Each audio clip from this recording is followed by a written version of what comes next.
Hi hello ಸಖಿ cooking ಕ್ಲೋಸಪ್ಗೆ ಸ್ವಾಗತ. ಇವತ್ತು ನಾವು ಅರ್ಧ ಕೆಜಿ ಐಕುರ ಫಿಶ್ ಹೇಗೆ ಸಾರು ಮಾಡೋದಂತ ನೋಡ್ಕೊಳ್ಳೋಣ.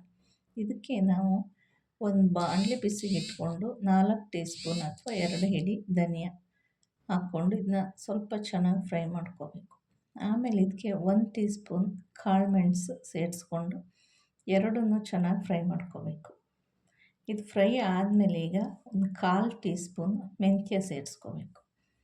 ಇದು ಮೆಂತ್ಯ ಸ್ವಲ್ಪ ಕಲರ್ ಚೇಂಜ್ ಆದಮೇಲೆ ಈಗ 1/2 ಟೀ ಸ್ಪೂನು ಜೀರಿಗೆ, ಇದು ಸ್ವಲ್ಪ ಫ್ರೈ ಆದಮೇಲೆ 1/2 ಟೀ ಸ್ಪೂನು ಸಾಸಿವೆ ಹಾಕ್ಕೊಂಡು ಎರಡನ್ನೂ ಫ್ರೈ ಮಾಡಬೇಕು ಚೆನ್ನಾಗಿ. ಇದೆರಡು ಫ್ರೈ ಆದಮೇಲೆ ಒಂದು 5 ಬ್ಯಾಡಗಿ ಮೆಣಸಿನ್ಕಾಯಿ ಹಾಕ್ಕೊಂಡು ಗರಿ ಗರಿ ಆದಮೇಲೆ ಸ್ವಲ್ಪ ಕರಿಬೇವು ಸೊಪ್ಪು ಸೇರಿಸ್ಕೊಂಡು ಇದನ್ನ ಡ್ರೈ ಪೌಡ್ರ್ ಮಾಡಿ ಇಟ್ಕೋಬೇಕು. ಈಗ ಇನ್ನೊಂದು ಬಾಣಲೆಗೆ ಎಣ್ಣೆ ಹಾಕ್ಕೊಂಡು ಒಂದು ಮಸಾಲ ರೆಡಿ ಮಾಡ್ಕೊಳ್ಳೋಣ. ಇದಕ್ಕೆ ಬೆಳ್ಳುಳ್ಳಿ ಒಂದು 15 ಬೆಳ್ಳುಳ್ಳಿ, 1 ಈರುಳ್ಳಿ, 1 ಇಂಚು ಶುಂಠಿ ಹಾಕ್ಕೊಂಡು ಇಷ್ಟನ್ನು ಚೆನ್ನಾಗಿ ಫ್ರೈ ಮಾಡ್ಕೋಬೇಕು. ಈರುಳ್ಳಿ ಸ್ವಲ್ಪ ಸಾಫ್ಟ್ ಆದಮೇಲೆ ಈಗ ಇದಕ್ಕೆ 2 ಟೊಮೆಟೊ ಹಾಕ್ಕೋಬೇಕು. 2 ಟೊಮೆಟೊ ಸೇರಿಸಿ ಸಾಫ್ಟಾಗಿ ಫ್ರೈ ಮಾಡ್ಕೋಬೇಕು. ಇದು ಸಾಫ್ಟಾಗಿ ಫ್ರೈ ಆದಮೇಲೆ ಈಗ ಅರ್ಧ ಟೀ ಸ್ಪೂನ್ ಅರಿಶಿಣ, ಕೊತ್ತಂಬರಿ ಸೊಪ್ಪು, ಇದು ನಾಟಿ ಕೊತ್ತಂಬರಿ ಸೊಪ್ಪು, ಇದಿಲ್ಲ ಅಂದರೆ ನಾವು ರೆಗ್ಯುಲರಾಗಿ ಏನು ಯೂಸ್ ಮಾಡ್ತೀರೋ ಅದೇ ಮಾಡ್ಬೋದು. ಈಗ ಇದಕ್ಕೆ 2 ಟೀ ಸ್ಪೂನ್ ಚಿಲ್ಲಿ ಪೌಡ್ರು ಹಾಕ್ಕೊಂಡು ಇದನ್ನ ತಣ್ಣಗಾದಮೇಲೆ ಮಿಕ್ಸಿ ಮಾಡಿ ಇಟ್ಕೋಬೇಕು.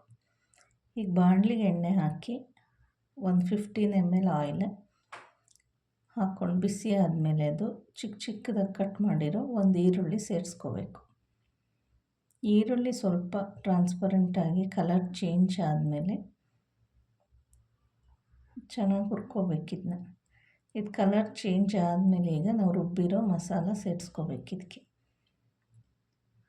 ಈ ರುಬ್ಬಿರೋ ಮಸಾಲ ಒಂದು 2 ನಿಮಿಷ ಫ್ರೈ ಮಾಡಿಕೊಂಡು ಈಗ ಗ್ರೇವಿ ಕನ್ಸಿಸ್ಟೆನ್ಸಿಗೆ ಎಷ್ಟು ನೀರು ಬೇಕೋ ಅಷ್ಟು ಸೇರಿಸ್ಕೋಬೇಕು. ನಾನು ಇದಕ್ಕೊಂದು 400 ml ನೀರು ಸೇರಿಸ್ತಾ ಇದ್ದೀನಿ. 2 ಟೀ ಸ್ಪೂನ್ ಉಪ್ಪು ಹಾಕಿ ಇದು ಚೆನ್ನಾಗಿ ಕುದಿಯೋಕ್ಕೆ ಶುರು ಆದಮೇಲೆ ನೋಡಿ ಚೆನ್ನಾಗಿ ಕುದಿಬೇಕು. ಇದು ಕುದಿಯೋಕ್ಕೆ ಶುರು ಆದಮೇಲೆ ನಾವು ಆಗಲೇ ಡ್ರೈ ಪೌಡ್ರ್ ಮಾಡಿ ಇಟ್ಕೊಂಡಿದ್ವಲ್ಲ ಅದಷ್ಟು ಹಾಕ್ಕೋಬೇಕು. ಅದಷ್ಟು ಪೌಡ್ರ್ ಹಾಕ್ಕೊಂಡು 2 ನಿಮಿಷ ಚೆನ್ನಾಗಿ ಕುದಿಸ್ಕೋಬೇಕು. ಇದು 2 ನಿಮಿಷ ಕುದ್ದ ಮೇಲೆ ಈಗ ನೀಟಾಗಿ ತೊಳೆದಿಟ್ಟಿರೋ 500 ಗ್ರಾಮು ಮೀನು ಐಕುರ ಫಿಶ್ ಹಾಕ್ಕೋಬೇಕು. ಇದು ಬೇಗ ಬಾಯ್ಲ್ ಆಗುತ್ತೆ, ಒಂದು 10-15 ಮಿನಿಟ್ಸಲ್ಲೆಲ್ಲ ಆಗುತ್ತೆ. ಎಲ್ಲ ಪೀಸಸ್ಸನ್ನು ಈಗ ಹಾಕ್ಕೊಂಡಿದ್ದಕ್ಕೆ ಇದನ್ನ ಚೆನ್ನಾಗಿ ಕುದಿಯೋಕ್ಕೆ ಬಿಡಬೇಕು. ಈಗ ಹುಣಸೆಹಣ್ಣು ರಸ ಸೇರಿಸ್ಕೋಬೇಕು. ಒಂದು ನಿಂಬೆಹಣ್ಣು ಗಾತ್ರದ ಹುಣಸೆಹಣ್ಣು ತೊಗೊಂಡು ಅದ್ರ ರಸ ತೆಗೆದಿಟ್ಕೊಂಡಿರೋದು ಅದನ್ನ ಸೇರಿಸಿ ಇದನ್ನೀಗ ಒಂದು 15 ಮಿನಿಟ್ಸ್ ಬಾಯ್ಲ್ ಆಗೋಕ್ಕೆ ಬಿಡಬೇಕು. ಇದು ನೋಡಿ ಚೆನ್ನಾಗಿ ಬಾಯ್ಲ್ ಆಗಿದೆ, ಈಗ ರೆಡಿ ಆಯಿತು. Thank you for watching. ಇದು ಮುದ್ದೆ ಜೊತೆ ಚಪಾತಿ ಜೊತೆ ಎಲ್ಲ ಸರ್ವ್ ಮಾಡ್ಬೋದು. ವಿಡಿಯೋನ ಸಬ್ಸ್ಕ್ರೈಬ್ ಮಾಡಿ, ಫಾಲೋ ಮಾಡಿ, ಲೈಕ್ ಮಾಡಿ. Thank you.